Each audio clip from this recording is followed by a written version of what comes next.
मेरे पति हमेशा से ही एक असभ्य, बेताब और घमंडी किस्म के इंसान रहे हैं।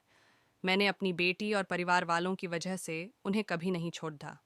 हम दोनों को एक दूसरे से शादी करने के लिए मजबूर किया गया था। ऐसा इसीलिए क्योंकि हम दोनों के पिता के बीच एक व्यापारिक समझौता हुआ था, जिसकी वजह से मेरा रिश्ता उनके साथ तय हो गया। मेरे परिवार में शादियों का ऐसा ही पैटर्न चला रहा है, जिससे मुझे सबसे ज्यादा नफरत है। मुझे कभी भी किसी ऐसे व्यक्ति के साथ रहने का मौका नहीं मिला जिससे मैं प्यार कर सकूं। मुझे अपने पति से भी कभी प्यार नहीं मिला। उन्होंने मुझे कभी नहीं बताया कि वह मुझसे प्यार क्यों नहीं करते हैं। मेरी बेटी का गणित का टीचर बहुत प्यारा लड़का था। मैंने अक्सर उसे मुंह से नजरें मिलाते हुए देखा था। एक दिन जब मेरी बेटी अपनी नानी की देखभाल कर रही थी, तब मैंने उसे अपने साथ एक कप चाय पीने के लिए आमंत्रित किया। जब रसोइया अंदर से चाय लेकर आया, तब मैं लगातार उससे अपनी बेटी की पढ़ाई लिखाई के बारे में बात कर रही थी। वह देखने में काफी आकर्षक था।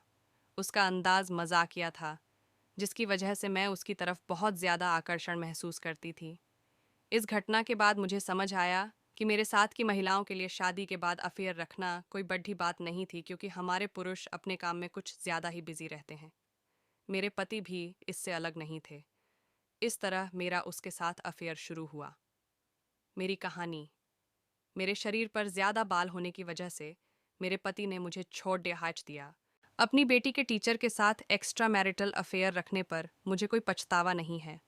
ऐसा इसलिए क्योंकि मुझे एक ऐसे व्यक्ति से प्यार और अटेंशन मिल रहा था जो जानता था कि एक महिला को खुश कैसे रखा जाता है।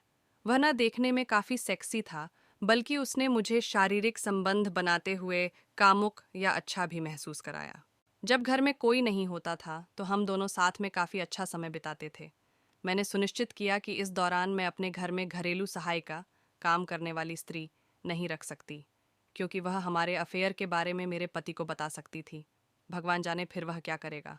36 साल की उम्र में मुझे प्यार और जुनून मिला, जिसने मुझे सबसे ज्यादा खुशी का अनुभव कराया। लेकिन जैसा कि हर सामान्य अफेयर की कहानी में होता है, एक दिन मेरे पति ने मुझे पकड़ लिया। ऐसा तब हुआ जब मैं और मेरा प्रेमी एक दूसरे को अपनी कल्पनाओं से भरी कुछ सेक्सुअल तस्वीरें भेज रहे थे। इस दौरान मैंने अपने पति और बेटी की घर वापस आते हुए की आवाज़ सुनी। मैं काफ़ी जल्दी में थी, जिसकी वजह से मैं उनका अभिवादन करने के लिए अपना फ़ोन अपने बिस्तर पर रखकर नीचे चली गई।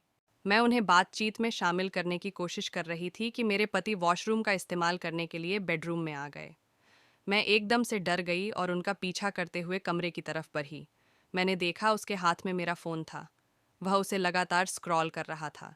ये सब देखकर मैं चौंक गई। मुझे लगा कि मैं इतनी बड़ी गलती कैसे कर सकती हूँ। वह मेरे टेक्स्ट मैसेज पार रहा था।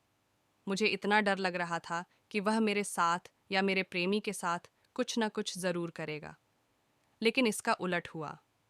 उसने मुझसे शांति से पूछा, इस बारे में कौन जानता है? मैंने कहा, कोई नहीं। उसने फ़ोन को ज़मीन पर फेंक दिया और उसके टुकड़े टुकड़े कर दिए। अपने पति की इन बातों को सुनकर मैं पूरी तरह से चुप रही। लेकिन इस दौरान मुझे इस बात का एहसास हुआ कि उसे मेरी बिल्कुल भी परवाह नहीं थी। हमारी शादी पूरी तरह फर्जी थी। अगर मेरे पति ने कभी मेरी परवाह की होती तो वह मुझसे कभी ऐसा नहीं कहता।